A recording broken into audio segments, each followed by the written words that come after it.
इस बात की गांठ बांध लीजिए। आप बताओ, क्या राम जी को अहिल्या जी के बारे में पता नहीं था? प्रभु जानत सब बिनहि जनाए। जब राम जी अंतर्यामी है तो उनको मालूम नहीं कौन है, क्यों बैठी हैं, मेरे चरण रज के लिए बैठी हैं। अरे जाते पांव से छुला के उद्धार कर देते। नहीं, क्यों नहीं किया?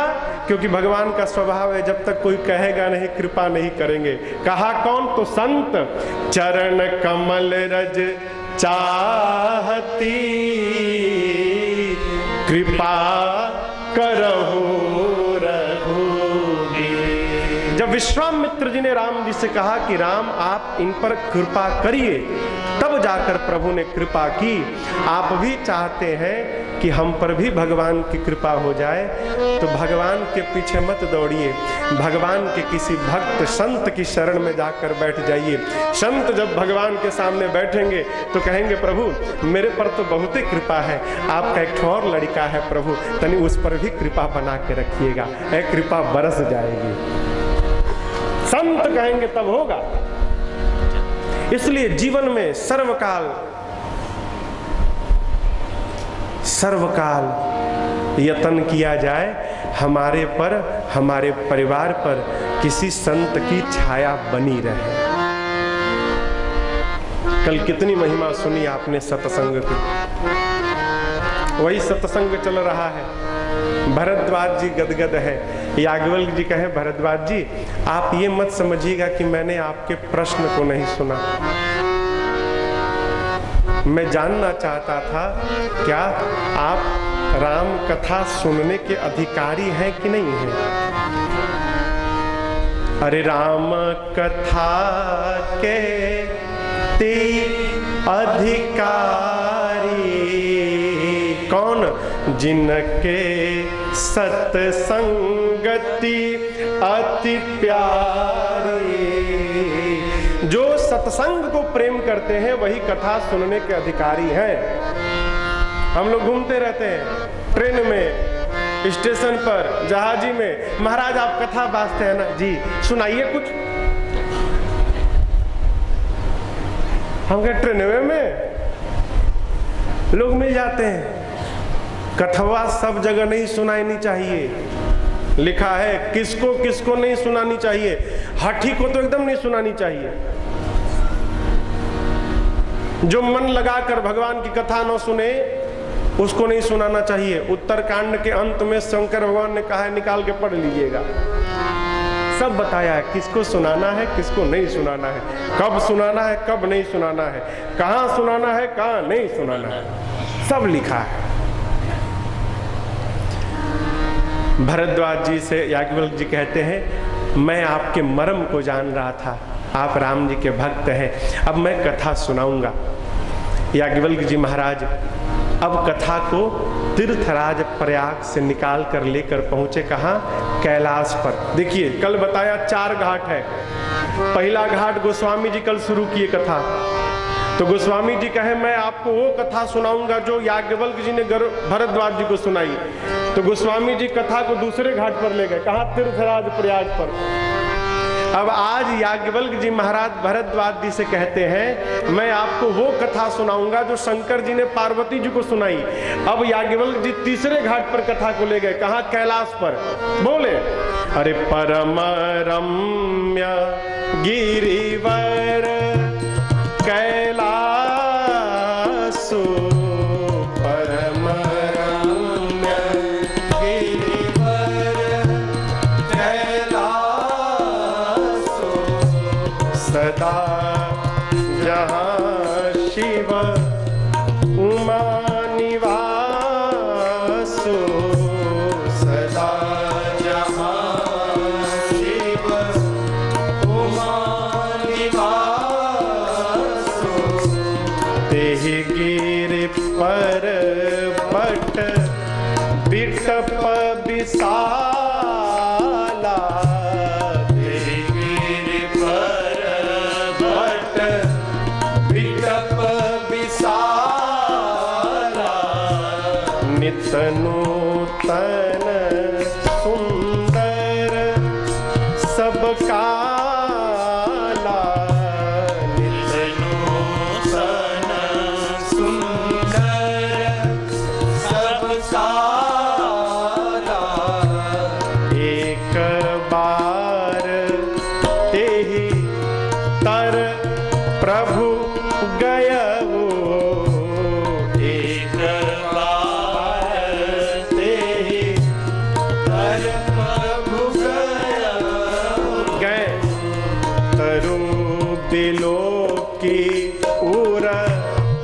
अति सुख भयउ तरु बिलोके सुर अति सुख भयउ निज कर डासी नागरी पुछाला निज कर डासी नागरी पुछाला बैठे सहजहि शंभु कृपाला बैठे सहजहि शंभु कृपाला बैठे सहजहि शंभु कृपाला। बाबा, कैलाश में एक विशाल बट का वृक्ष है, बट कहे तो बरगद।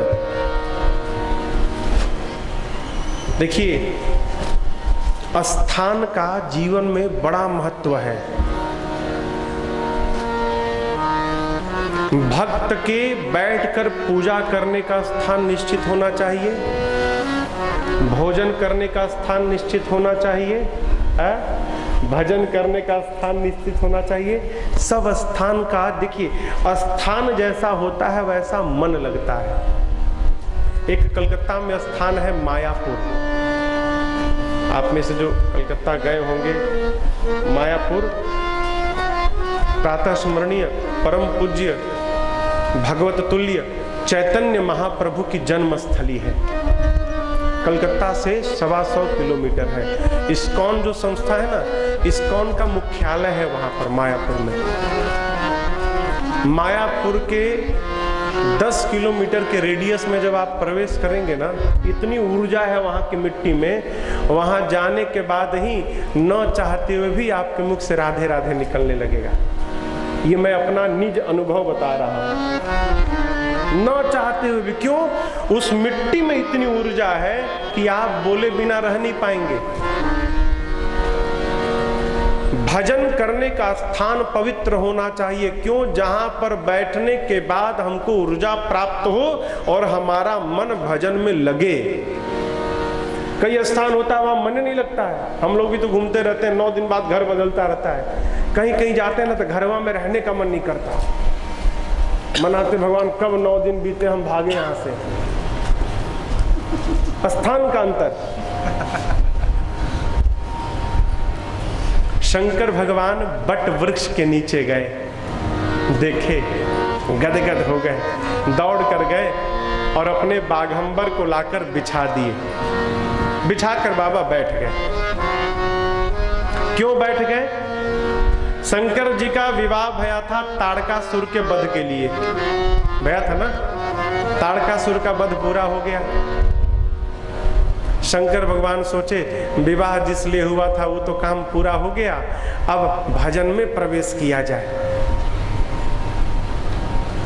प्रसंग एक सूत्र कहता है। देखिए, सरकार है ना, भारतीय सरकार, जो सरकारी कार्यालयों में कार्यरत है, सरकार भी 60 साल के बाद ना रिटायर कर देती है। क्यों जानते हैं? बहुत कड़वी बात। सरकार कहती है अब आप हमारे लिए बेकार है, अब आप घर में बैठिए। लेकिन आदमी अपने आप को इतना महत्वपूर्ण बनाए रहता है कि उसके बाद भी नहीं बैठता, एमवे शुरू कर देता है, नेटवर्किंग काम शुरू कर देता है, यहाँ वहां भागना शुरू करता। रे, सरकार बेकार घोषित कर ली है, आप तो अपने आप को बेकार मान के साकार के पास चलो। है? आप तो समझ जाओ कि अब ये जो बोनस का लाइफ मिला है, 60 के बाद बोनस पूरा नहीं मानेगा। 60 के बाद जितने हैं ना वो सब बोनस में चल रहे हैं। बोनस का रुपया आता है ना, तो उससे साग सब्जी नहीं आती। बोनस का रुपया से टीवी आता है, फ्रिज आता है, गर्मी का समय घर में एसी लगता है, बोनस का रुपया। उसी प्रकार ये बोनस का मिला है ना, तो इसका खर्चा इधर में किया जाए। इधर में हो, हम हमारे पूज्य महाराज से कहा करते हैं, बेटा 2 तय कर लेना, 2 में से कोई एक। हमने कहा क्या महाराज जी? बोले बेटा पहला तय करना कब तक, और यदि कब तक नहीं तय कर पा रहे हो तो दूसरा कर लेना कितने तक। बोले सरकार समझ में नहीं आई बात। तो बोले पहला कब तक अर्थात कितनी आयु तक, 50 साल तक, 60 साल तक, 70 साल तक, कब तक जमा करना है निर्धारित करना कि महाराज 60 के बाद जमा नहीं करना है, जो जमा हो गया बहुत हो गया, भोग करना है पहला। ये नहीं कर पाए तो कितने तक अर्थात 1 करोड़, 2 करोड़, 3 करोड़, 10 करोड़, कितना जमा हो जाए कि बस अब आप प्रयास नहीं करना, इसी में मौजना है। यदि दोनों में से एक भी नहीं कर पाए ना बेटा तो जमा करते करते चले जाओगे और जो जमा किए हो उसका भोग भी नहीं कर पाओगे। निर्धारित किया जाए। शंकर भगवान के विवाह का निमित्त पूर्ण भया, ताड़कासुर का वध भया। बाबा भजन में प्रवेश करने के लिए पहुंच गए वट वृक्ष के नीचे, आसन बिछाकर बैठ गए। मैया देख ली, कौन? पार्वती मैया। आज तो बाबा बहुते प्रसन्न है, विवाह करके जब से आई हूं तब से इतना प्रसन्न कभी नहीं देखा। बहुत बढ़िया समय है, आज जो जो बोलना है सब बोल दो। जैसे माँ ने बाबा को देखा, चौपाइया कहती है, ए जी पार्वती भल अवसर जानी, पार्वती भल अवसर जानी,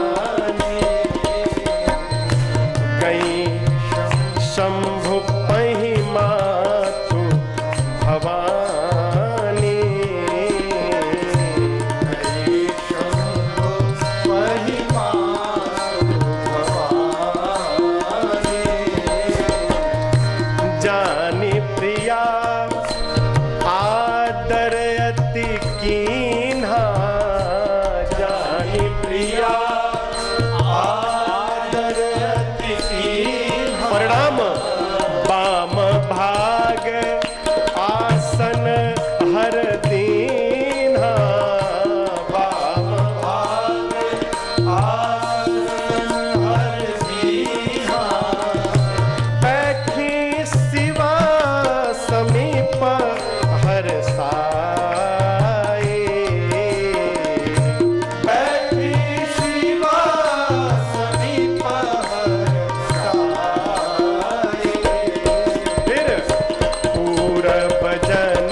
तो उत्तम सुंदर अवसर जानकर बाबा के पास दौड़ गई। बाबा देखे तो गदगद हो गए हो, काहे है? अरे पति भजन में बैठने जा रहा हो और उसी समय भजन में सहयोग करने के लिए पत्नी आके बैठ जाए, कौन पति गदगद नहीं होगा? बाबा गदगद हो गए।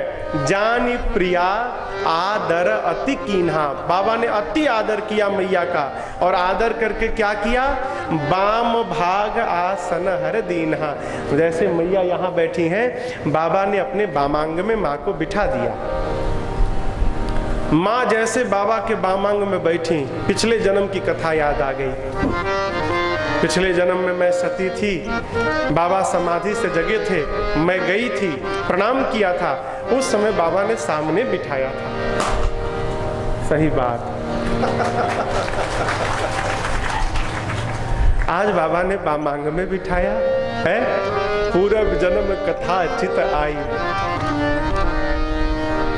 अपना जब कोई बहुत दिनों बाद अपनाता है ना, उस क्षण का बखान नहीं किया जा सकता।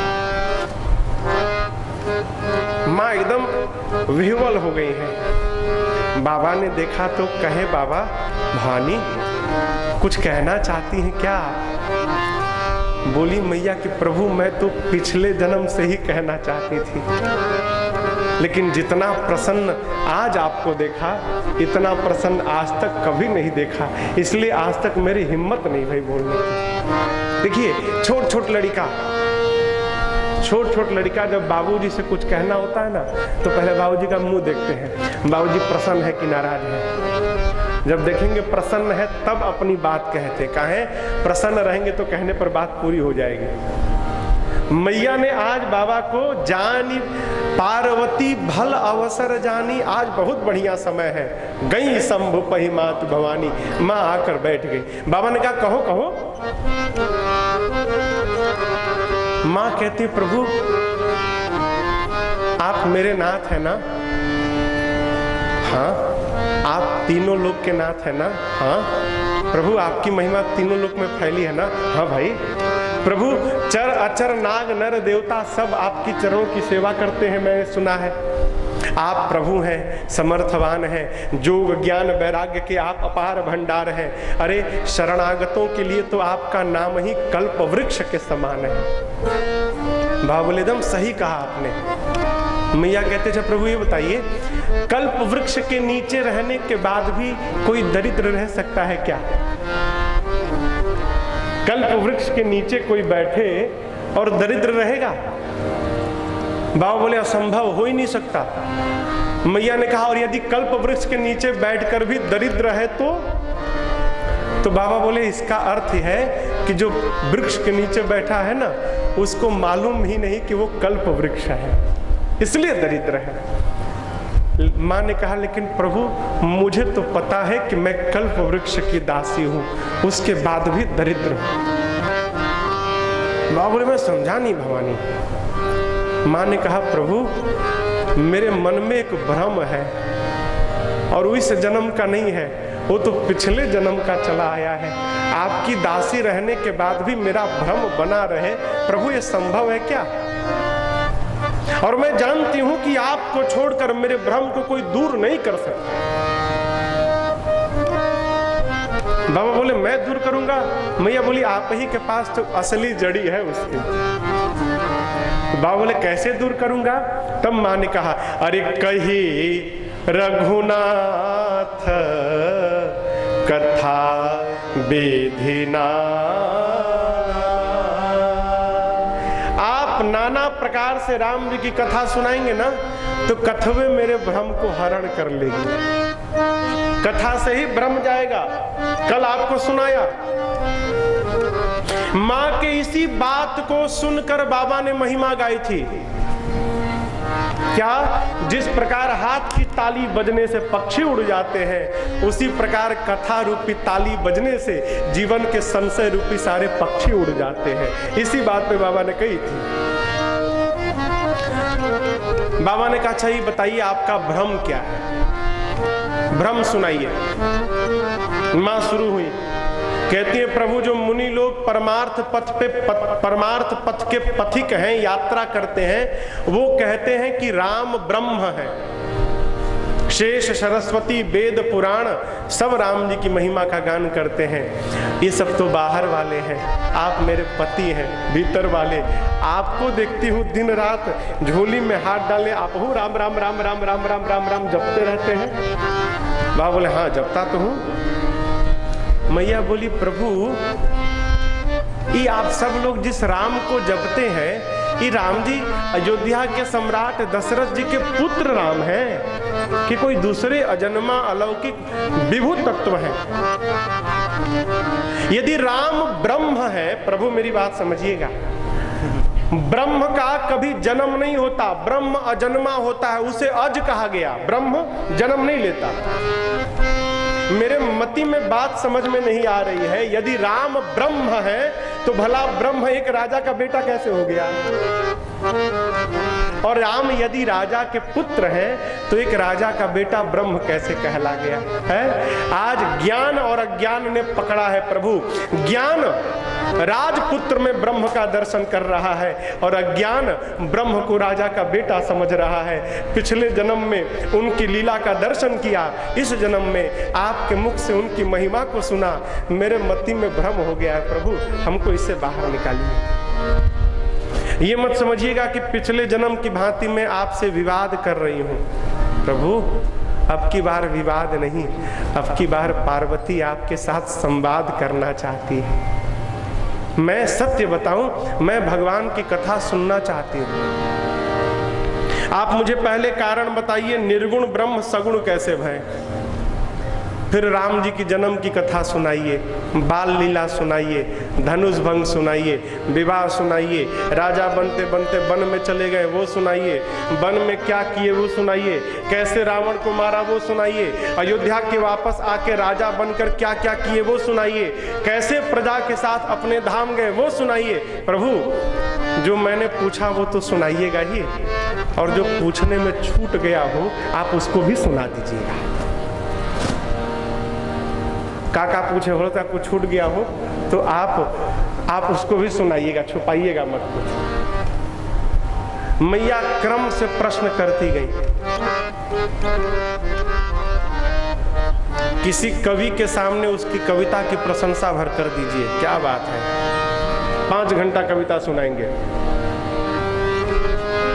रामचरितमानस के रचयिता कौन है आप बोलिए? हाँ, शंकर भगवान। गोस्वामी जी तो केवल सुने हैं, लिखे हैं, लिखवाया। इसमें लिखा है, अरे रची महेश निज मानस राखा। रचा किसने? महेश ने। रच कर कहा रखे? मन में रख लिए, मानस राखा। जिस राम कथा के रचयिता बाबा हैं, बाबा की अर्धांगिनी मां पार्वती बाबा से उसी कथा के बारे में पूछ रही हैं। अपनी रचना के बारे में सुनकर बाबा गदगद हो गए। परिणाम पूरा का पूरा रामचरित्र हृदय में आ गया। मगन ध्यान रस दंड जुग पुनि मन बाहिर कीन, रघुपति चरित महेश तब हरसित बरनय लीन। बाबा 2 दंड कहें तो 48 मिनट के लिए ध्यान में चले गए। उसके बाद बाहर आए। बाहर आते आते मालूम है बाबा ने क्या कहा है? बाबा कहते हैं, देवी ये बताओ, रात में कमरे में अंधेरा हो, पूरा अंधेरा, और कोई बिस्तर से पांव नीचे रखे और नीचे का रस्सी पड़ी हो, उसी रस्सी पे पांव चला जाए तो क्या लगेगा? सांप तो नहीं है कहीं, लगेगा ना? अरे कहीं सांप तो नहीं है। और ठीक उसी समय प्रकाश आ जाए, फिर पता चली तो सांप नहीं तो रस्सी है, तुरंत सांप की भ्रांति समाप्त। माँ बोली, हाँ बात तो सही है प्रभु। तो बोले शंकर भगवान, जिस प्रकार प्रकाश के अभाव में वो रस्सी ही सर्प जान पड़ती है, उसी प्रकार मेरे राम जी वो प्रकाश है जिनके अभाव में ये झूठा संसार ही सत्य जान पड़ता है। संसार झूठा है लेकिन प्रकाश नहीं मिला राघव जी का, तो जैसे रसिया सांप जान पड़ती है उसी प्रकार इस झूठा संसार ही सत्य जान पड़ता है। लेकिन जिसको जिसको ही प्रकाश मिल गया है, छोड़ना नहीं पड़ा, सब अपने आप छूट के चला गया। हम बार बार कहते हैं छोड़िए मत, न घर छोड़िए, न दुकान छोड़िए, न व्यापार छोड़िए, न परिवार छोड़िए, कुछ मत छोड़िए, आप केवल पकड़िए। का पकड़िए? ये माला पकड़िए, राघव जी को पकड़िए। इनको पकड़ेंगे ना तो जो छूटना है अपने आप छूट छूट के चला जाएगा, आपको नहीं छोड़ना पड़ेगा, अपने आप छूट जाएगा। भगवान परम प्रकाश स्वरूप दिन राति, ये जानते हैं, ये जो राम जी का नाम है ना, ये इससे बड़ा कोई प्रकाश नहीं है। मणि है, मणि। मणि देखे ना, कल चर्चा आ रही थी, मणि। 2 भक्ति को मणि बताया गया और ज्ञान को दीपक बताया गया। दीपक देखे हैं आप लोग? दीपक तो देखे ही होंगे। पुराने पुराने गांव के घरों में दियरखा होता था पहले। दियरखा दीवाल में ना इतना चौड़ा निकाल दिया जाता था, उसी के ऊपर दीपक रखा जाता था। हम लोग जब रहते थे तो ढेबरी चलता था। ढेबरी देखे आप लोग? ढेबरी, ढेबरी पुराने लोग जानते हैं ढेबरी कैसे बनता था? हम बनाते थे। दवाई का जो शीशी रहता था ना, बोतल, उसके ढक्कन में छेद करके कील से और कपड़ा बार के और उसमें डाल के किरासन तेल जला के उसी से जलाते थे। ढेबरी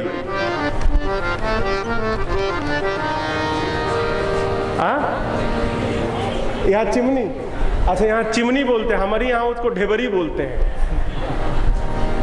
ढेबरी। दीपक में बड़ा झंझट है हो। का झंझट है महाराज?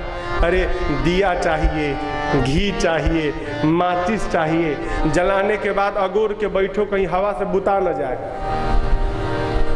और जलता है तो उसी में कीड़े मकोड़े आके सब जलते मरते रहते हैं। लेकिन मणि में अरे परम प्रकाश रूप दिन राती, नहीं कछु चाहिए दिया घृत बाती। मणि में न दीपक चाहिए, न घी चाहिए, न बाती चाहिए, न माचिस चाहिए, कुछ नहीं। दिन रात चकाचक अजोर बना है। गोस्वामी जी कहते हैं जो नाम रूपी मणि है ना, इसको रखो। कहाँ रखो? सावधानी से रखो। प्रकाश चाहिए यदि जीवन में तो। गांव में जब माई लोग ढेबरी रखती थी ना, एक जानते हैं हम अपनी माई से पूछे, बहुत छोटे थे, गांव गए थे तो माई लालटेन जला के चौखट पे रख दी। तो हम बोले माई रोज तुम चौखटिया पे कहाँ रख देती हो? आते जाते डर लगता है कि गिर न जाए।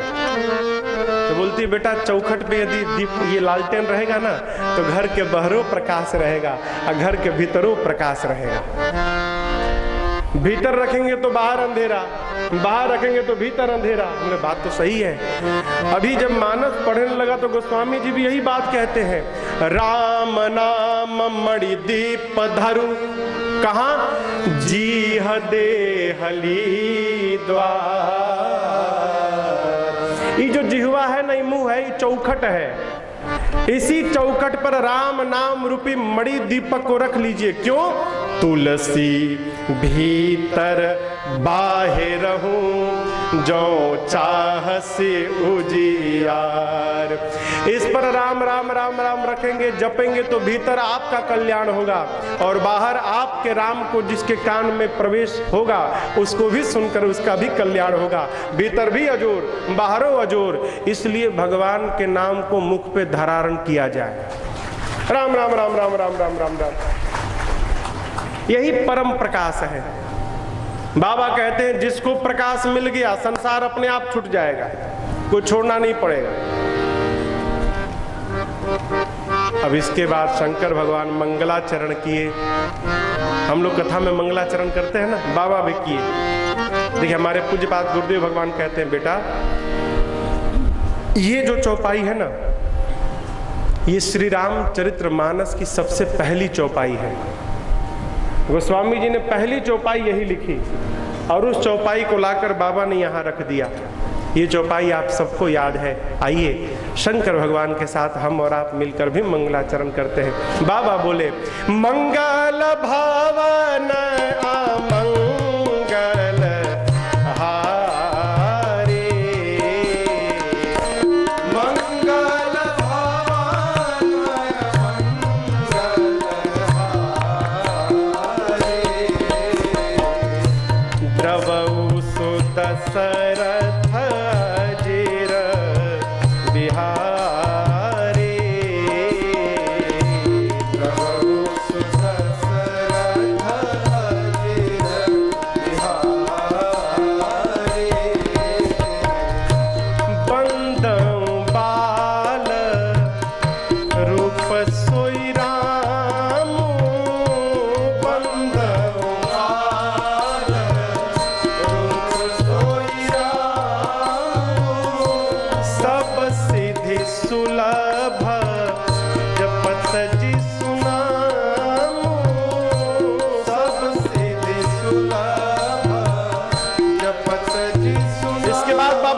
मैया को। धन्य धन्य गिरिराज कुमारी, धन्य धन्य गिरिराज कुमारी, क्योंकि तुम समान नहीं उपकारी,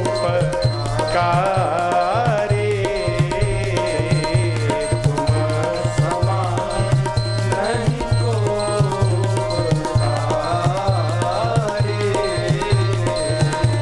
तुम समान नहीं उपकारी।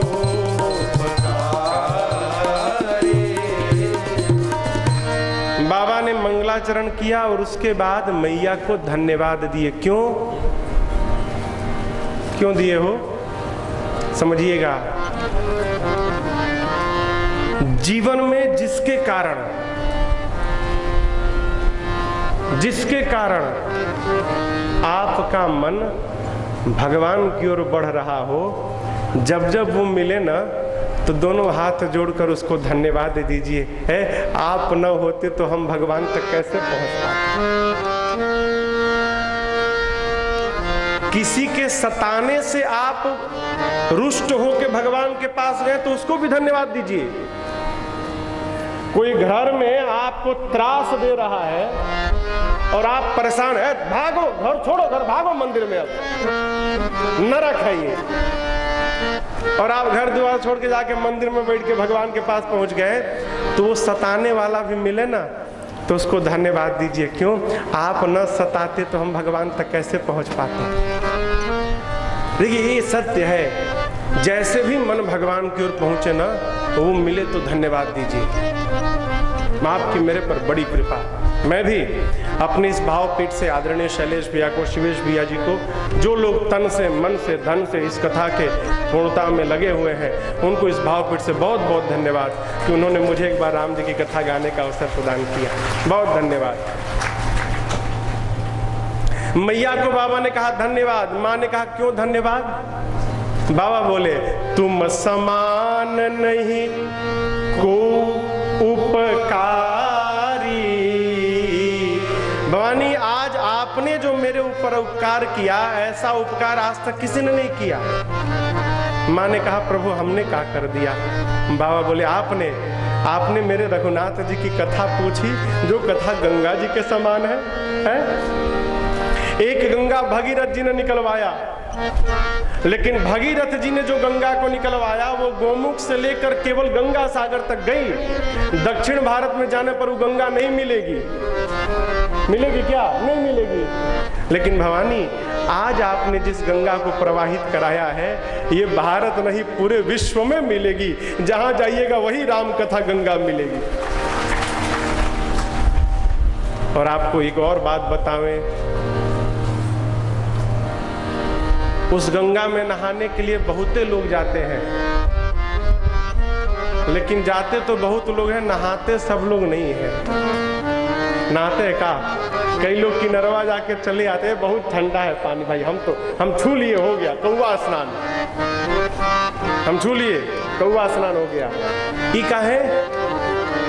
वो नहीं रुकते, उनके पिछले जन्म के जितने लदे हुए हैं ना उनके ऊपर, वही लदा हुआ उनको गंगा स्नान से रोक लेता है। उसी प्रकार इस गंगा में भी सब नहीं कदम रख सकते हैं। मानस में लिखा है आवत एही सर अरे अति कठिनाई, राम कृपा बिनु आई न जाई। जब तक भगवान की कृपा नहीं होगी, कोई जीव घर से निकलकर कथा पंडाल में नहीं जा सकता। हम और आप आकर बैठे हैं ना, तो इस विश्वास में रहा जाए कि हम लोगों पर और लोगों से अधिक भगवान की कृपा है, इसलिए तो हम घर से निकल के कथा पंडाल में आकर बैठे हैं। बड़ी कृपा भगवान की।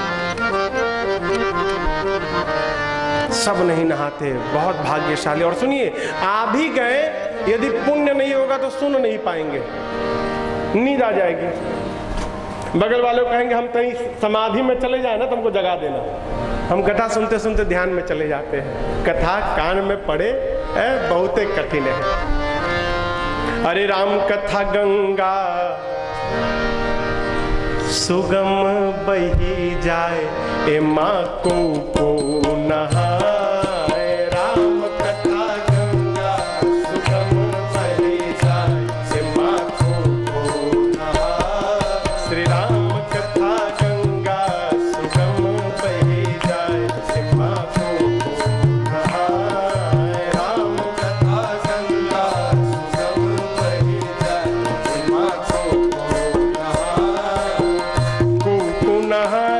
माँ को नहाए, को नहाए, माँ को नहाए। श्री राम कथा गंगा सुगम बही जाए, माँ को नहाए। राम कथा गंगा सुगम बही जाए, माँ को नहाए।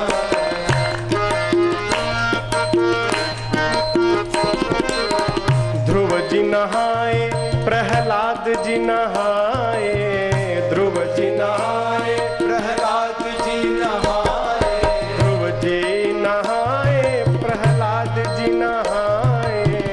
ध्रुव जी नहाए, प्रहलाद जी नहाए। और नारद नहाए, अपन बीड़ा बजाए।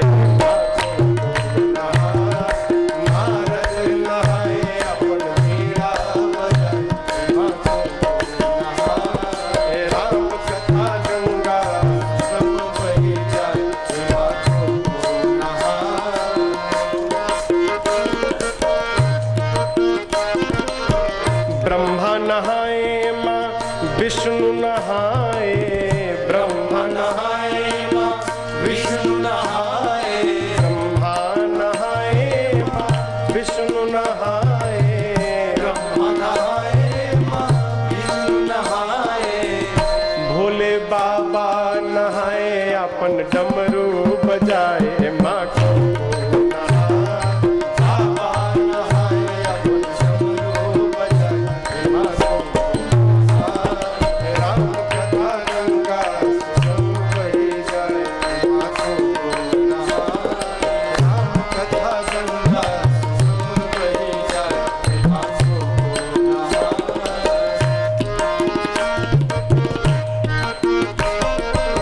शुक्र जी नहाए, सनकादिक नहाए। शुक्र जी नहाए, सनकादिक नहाए। शुक्र जी नहाए, सनकादिक नहाए। शुक्र जी नहाए, सनकादिक नहाए। बाबा तुलसी नहाए, राम कथवा सुनाए। माँ को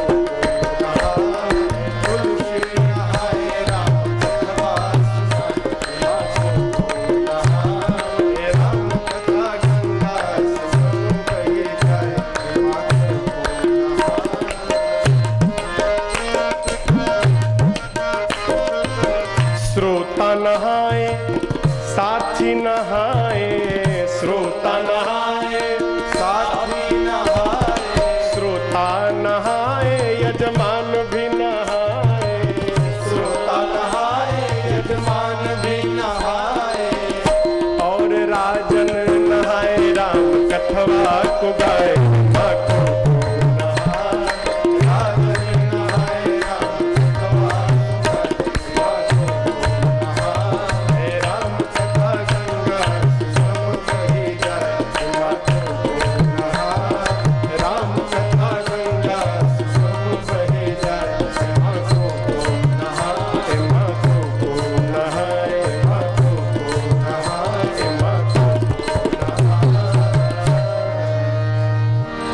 राम कथा गंगा सुगम बही जाए, माँ को नहा। सब नहीं नहाते, जो नहाते वो बड़भागी है, बड़भागी है। बाबा मैया को धन्यवाद करते हैं और कहते हैं, देवी मेरे विचार से आपके मन में न शोक है, न मोह है, न संदेह है, न भ्रम है। मम विचार कछु नाही। मुझे तो लगता है आपने इसलिए प्रश्न किया है कि आपके प्रश्न को सुनकर मैं आपको कथा सुनाऊं और मेरे कथा सुनाने से पूरे विश्व का कल्याण हो जाए। मैं आपकी चतुराई समझ गया। एक बात समझिएगा, भक्त होने के नाते जीवन में जब कष्ट आवे ना, जीवन में जब दुख आवे ना, तो ये विचार करना चाहिए कि हमको तरासा जा रहा है। हमारे चाचा, मैं बहुत छोटा था तो हमको सुनाए थे कि बेटा एक बार मंदिर के चौखट पे लगे पत्थर ने मंदिर के भीतर बैठे भगवान से कहा, पत्थर ने, तू पत्थर मैं पत्थर, दोनों निकले एक जगह से, और जो आता है मुझे रौंदता है और तेरे को 56 भोग खिलाता है। ऐसा व्यवहार क्यों किया जा रहा है?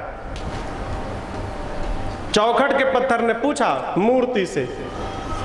फिर मूर्ति ने उत्तर दिया, भाई सत्य कहते हो, निकले तो हम तुम दोनों एक ही स्थान से, लेकिन जब मूर्तिकार दोनों को ले गया और तराशना प्रारंभ किया तो जैसे तुम्हारे ऊपर 5-6 छीनी हथौड़ों से प्रहार किया तुम टूट गए, लेकिन मैं टूटा नहीं। मैं छीनी के प्रहार को बर्दाश्त करता रहा, सहता रहा, और उसी दुख ने, उसी चोट ने मुझे तराश तराश कर पत्थर से भगवान बना दिया और तुमको उठाकर चौखट पे डाल दिया। प्रसंग कहता है दुख आवे ना, देखिए जीवन में खाली पेट और खाली जेब, ये दोनों जो शिक्षा दे जाएंगे, ये शिक्षा विश्व के किसी यूनिवर्सिटी में नहीं मिलेगी। खाली पेट और खाली जेब जो सिखा के चले जाएंगे ना, वो न कोई मास्टर सिखाएगा ना कोई विद्यालय सिखाएगा। जीवन में जब दुख आवे ना तो समझा जाए कि हमको तरासा जा रहा है। यदि आप भी बर्दाश्त करते रह जाएंगे तो पत्थर की तरह आप भी एक दिन भगवान बन जाएंगे। मैया कहती है, प्रभु मुझे भ्रम भया है। बाबा बोले कोई भ्रम नहीं, आपको कोई भ्रम नहीं। देवी एक बात बतावे, जानती हैं देवी, जिनके कानों ने भगवान की कथा नहीं सुनी ना, वो कान नहीं है भवानी, वो तो सांप का बिल है। श्रवण रंध्र अहि भवन समाना, जिन हरि कथा सुनी नहीं काना। जिसने कान से भगवान की कथा नहीं सुनी, वो कान नहीं, सांप का बिल है।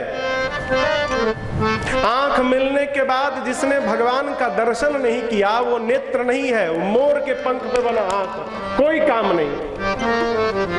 आंख है ना हो अखिया, आंख है इसलिए, किस लिए? भगवान को जी भर के निहार लिया जाए। रे अखिया हरि दर्शन की प्यास, आंख देखने के लिए। एक बार किसी ने सूरदास जी से पूछा, सूरदास जी नित्य जाते थे बांके बिहारी जी के मंदिर में, तो किसी ने पूछा, अरे अंधे हो, तुमको तो दिखाई देता नहीं, क्या देखने आते हो यहाँ? दिखाई तो पड़ता नहीं, रोज चले आते हो मंदिर में, क्या देखते हो? सूरदास जी ने कहा, मैं अंधा हूं ना, लेकिन जो भीतर बैठा है वो तो अंधा नहीं है, उसको तो दिखाई देता है कि मेरा बच्चा रोज आके खड़ा होता है यहाँ पे है। मैं उनको भले देखूं चाहे ना देखूं, वो देख ले मुझे तो मेरा बेड़ा पार हो गया। कथा कहती है भगवान के सामने ना जाकर उनको निहारने का स्वभाव बने।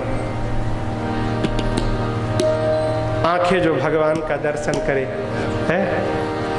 बाबा कहते हैं भगवान की कथा सुनकर जिसका हृदय द्रवित न हो भवानी, वो हृदय नहीं, वो पत्थर है। पुलिस कठोर निठुर सोई छाती, सुनी हरि चरित न जो हर साथी। कहते हैं जिसकी जिह्वा भगवान का गुणगान न करे, वो जिह्वा नहीं, मेढक की जिह्वा है। दिनवा भर टर रहा है, बिना मतलब में टर टर करती है। कोई अर्थ है का हो? आप बताओ कोई अर्थ है?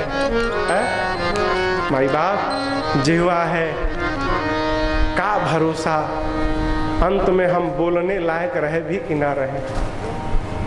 क्षण भंगुर जीवन की कलिका, कलिका कल प्रात को जाने खिली ना खिली। क्यों? रात में डाल पर है, हवा का झोंका आया, गया, समाप्त। मलयागिर की सुचि शीतल मंद सुगंध समीर मिली न मिली। क्या पता सवेरे सवेरे मलयागिरी से चंदन के खुशबू को लेकर जो शीतल मंद सुगंध हवा आए, हम बचे ही ना तो शरीर को स्पर्श कहां से करेगी? अरे क्यों नहीं बचेंगे महाराज? नहीं बचेंगे। क्यों? कलिकाल कुठार लिए है खड़ा, कब चला दे तन नम्र से चोट झिली ना झिली। इसलिए अरे जप ले हरि नाम, अरे रसना, फिर अंत समय में हिली ना हिली। का पता अंत समय में राम कहने लायक रहे तब ना। दांत गिर जाएंगे, कहोगे राम, आम निकलेगा। इसलिए प्रातः स्मरणी परम पूज्य श्री बिंदु गोस्वामी जी कही गए क्या? हरि बोल मेरी रसना, घड़ी घड़ी हरि बोल मेरी रसना, घड़ी घड़ी हरि बोल मेरी रसना।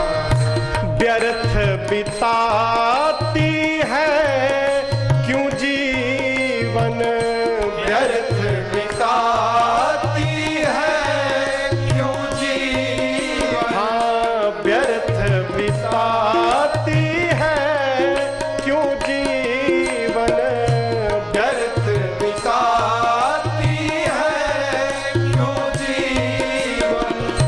मुख मंदिर में, मुख मंदिर में पड़ी पड़ी हरि बोल मेरी रसना, घड़ी घड़ी हरि बोल मेरी रसना।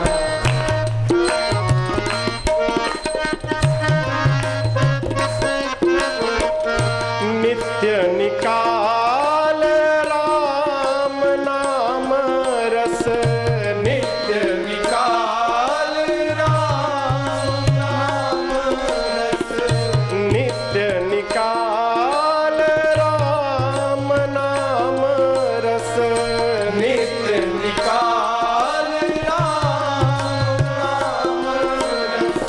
श्वास श्वास से, श्वास श्वास से कड़ी कड़ी हरि बोल मेरी रसना, घड़ी घड़ी हरि बोल मेरी रसना।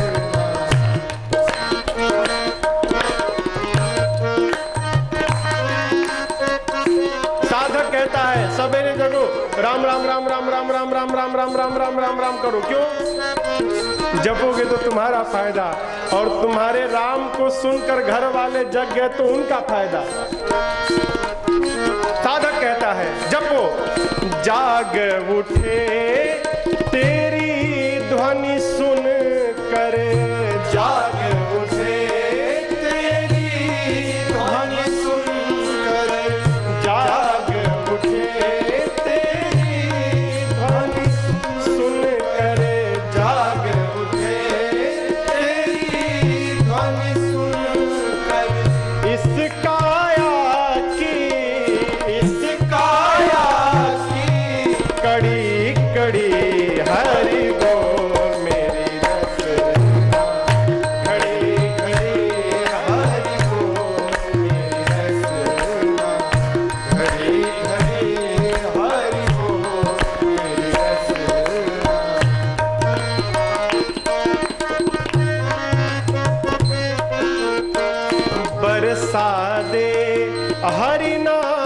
सुधा रस बरसा दे, हरि नाम सुधा रस बरसा दे, हरि नाम सुधा रस बरसा दे, हरि नाम सुधा रस। बिंदु बिंदु से, बिंदु बिंदु से झड़ी झड़ी हरि बोल मेरी रसना, घड़ी घड़ी हरि बोल मेरी रसना, घड़ी घड़ी हरि बोल मेरी रसना। व्यर्थ बिताती है क्यों जीवन, व्यर्थ बिताती है क्यों जीवन। मुख मंदिर में, मुख मंदिर में पड़ी पड़ी हरि बोल मेरी रसना, घड़ी घड़ी हरि बोल मेरी रसना, घड़ी घड़ी हरि बोल मेरी रसना। कब कब, कब कब नहीं, अरे घड़ी घड़ी हरि बोल मेरी रसना। हर पल। एक आदमी गया गुरुजी के पास, कहा गुरुजी बहुत परेशान हूँ। काहे के लिए बाबू? गुरुजी पत्नी कहती है भजन करो भजन करो, तंग आ गया हूँ। गुरुजी कहती है दिन भर भजन करो। मैं आया हूँ कि आप 24 घंटे में कोई एक समय बता दीजिए कि एक बार भजन कर लूं तो 24 घंटे का काम समाप्त। वो कहती है दिनवा भर भजन करो। आप कही देंगे तो कही दूंगा कि गुरुजी कहे केवल एक बार करना है, 24 घंटे में बच जाऊंगा। गुरुजी 24 घंटे में एक बार करना पड़े। गुरुजी बोले तू 24 घंटे की बात करता है बेटा, मैं ऐसा समय बता दूंगा कि जीवन में एक बार करना पड़ेगा। बोला क्या? हाँ।